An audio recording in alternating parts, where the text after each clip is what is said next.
Bom dia. Vamos então dar início a mais um assunto, a mais um capítulo, e nós vamos iniciar essa videoaula de hoje falando sobre o capítulo 9, que é o espaço industrial brasileiro, né? Nós sabemos que o Brasil é hoje uma nação fortemente industrializada, mas nós precisamos entender como que ocorreu a transição do país agroexportador, que nós éramos desde o descobrimento, né? Desde quando os europeus aqui chegaram, que nós tínhamos uma economia baseada na exportação de produtos primários, né? Ao Brasil, açúcar, ouro, borracha, cacau, café e vários outros. Esses foram os principais. E em que momento nós tivemos essa transição de um país agroexportador para um país industrializado? Então, nós não falaremos do assunto na sua totalidade para não ficar um vídeo muito extenso, mas nós daremos início a esse processo entendendo qual foi o primeiro estímulo para que o Brasil se tornasse uma nação fortemente industrializada, né? Vale ressaltar que mesmo durante o período em que o Brasil não tinha qualquer tipo de atividade industrial, nós tínhamos aí uma grande exceção, que é o famosíssimo Barão de Mauá, né? O Barão de Mauá, ele foi o primeiro grande industrial brasileiro e mesmo ainda lá no século XIX, ele criou importantes indústrias aqui no Brasil, né? Nós temos aqui, por exemplo, a primeira ferrovia brasileira, que foi criada por ele em 1860. Nós temos alguns portos, né? Aqui para citar só uma pequenina parte aí da sua trajetória enquanto grande industrial brasileiro. Muito bem, então voltando para a nossa, o nosso assunto inicial, que é justamente o primeiro impulso que o Brasil teve para se tornar um país industrializado, e esse impulso, acredito em vocês, foi uma guerra. Então, a Primeira Guerra Mundial, que aconteceu de 1914 a 1918, foi, digamos assim, um incentivador para que o Brasil criasse as suas primeiras indústrias. Mas por quê? Qual é a relação exatamente que uma guerra dessa proporção vai ter na economia do Brasil? A influência, pessoal, é que o Brasil, como não era um país industrializado, ele importava os seus produtos de outros países. Então, todo e qualquer produto industrializado que você imagine, mesmo no início do século XX, você vai pensar nesse produto da época, e vai entender que ele não era fabricado aqui. Nós não tínhamos indústria. Ele era trazido de outros países, da Europa principalmente.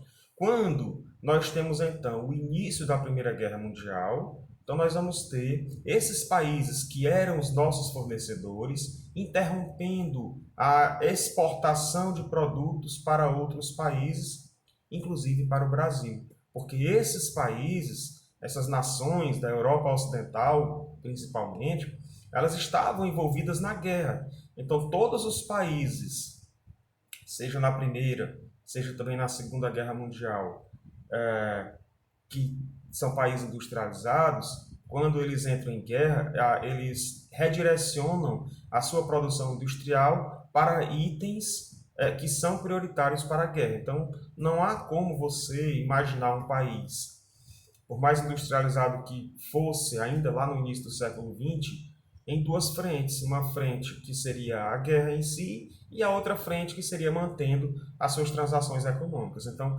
isso aí afetou o Brasil. Como nós não tínhamos mais de onde importar esses produtos, então o Brasil ele sente a necessidade de criar as suas primeiras indústrias, né? Então nós temos aí quase 6 mil indústrias que foram criadas no Brasil durante o período da Primeira Guerra Mundial, para vocês terem uma ideia do quão importante foi esse conflito. Importante do ponto de vista econômico, né, que fique claro. Não estou dizendo que o evento se justificou, longe de mim. Bom, em 1920, o governo brasileiro fez um recenseamento industrial.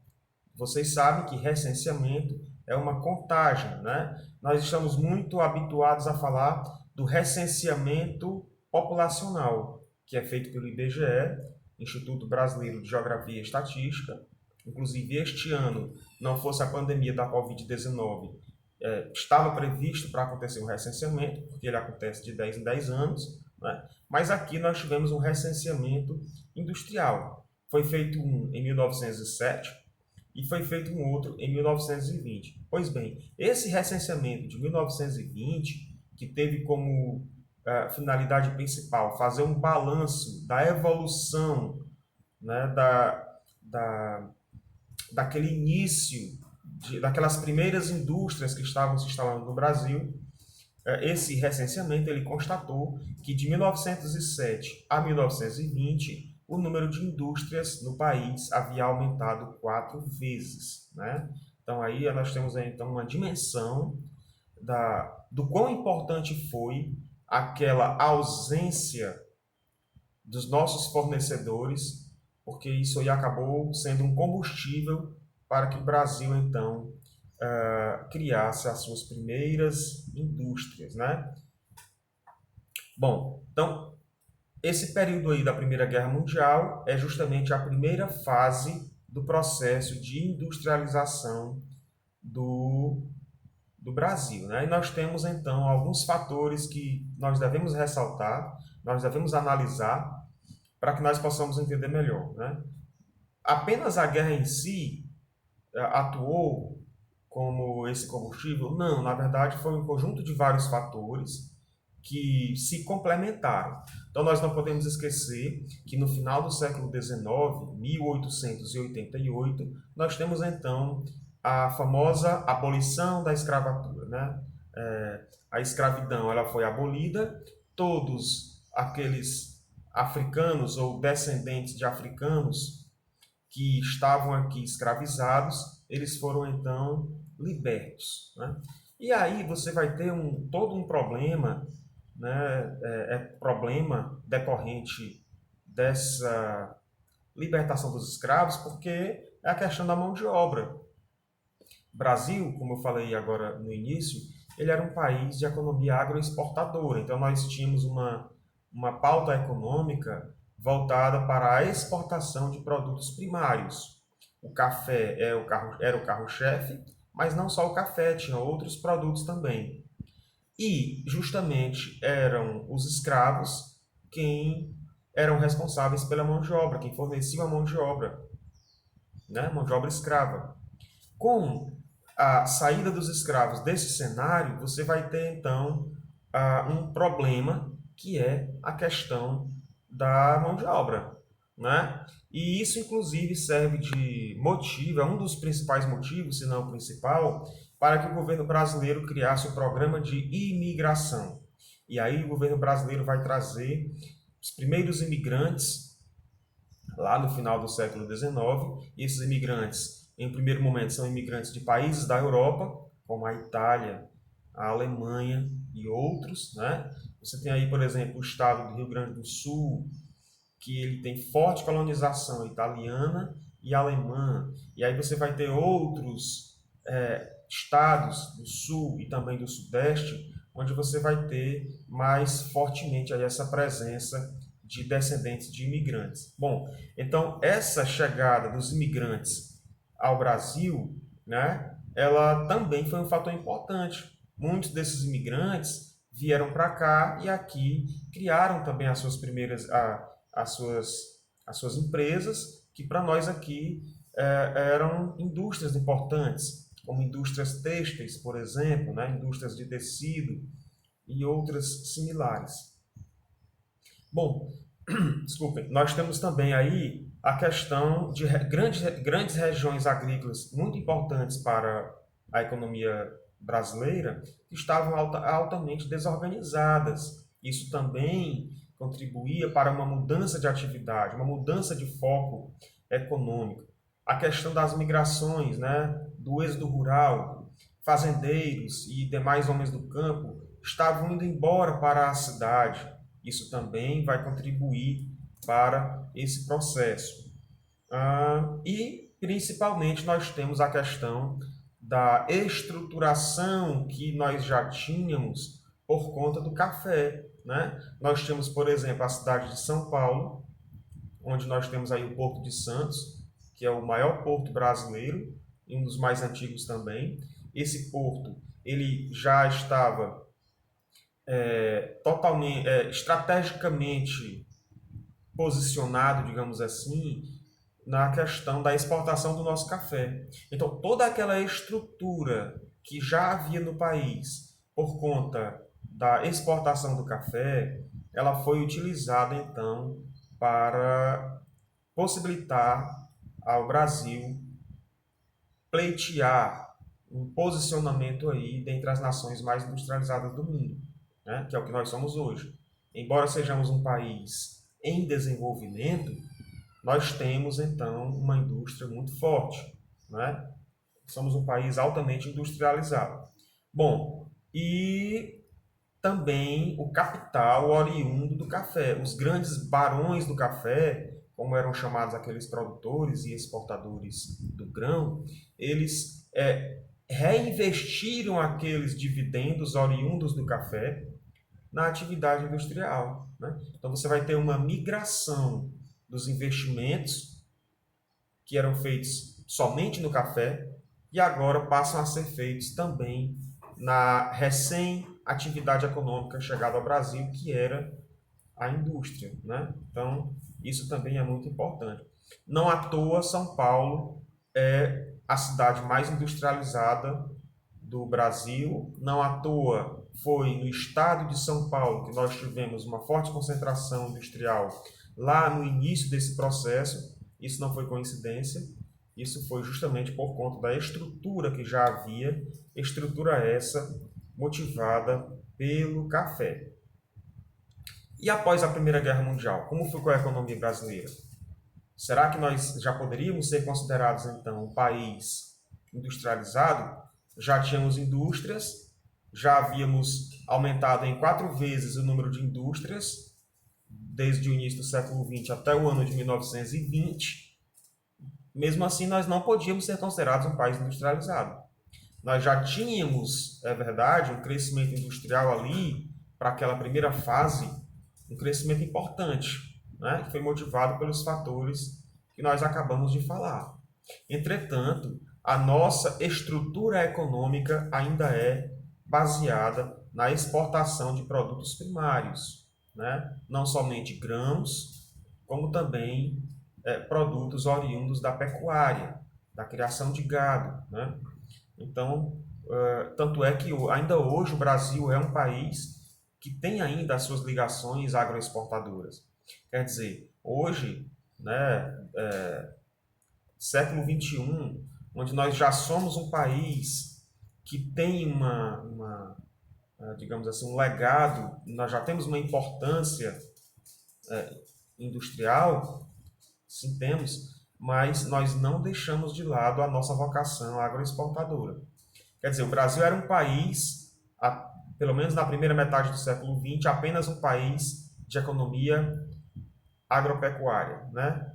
Produtos agropecuários que nós exportávamos. Quando nós passamos, então, a sermos um país industrializado, nós não deixamos de lado a agroexportação, nós agregamos. Então, o Brasil hoje é um país que ainda é um país agroexportador e também é um país industrializado, né? Então, nós casamos essas duas atividades econômicas. Mas, quando a Primeira Guerra Mundial termina, em 1918, nós ainda não tínhamos uma indústria suficiente para manter a nossa economia forte. Nós ainda dependíamos prioritariamente da pauta agropecuária, né? Além do mais, com o final da Primeira Guerra Mundial, aqueles países com os quais o Brasil mantinha relações econômicas voltaram a mandar os seus produtos para cá. O Brasil voltou a comprar produtos de outros países.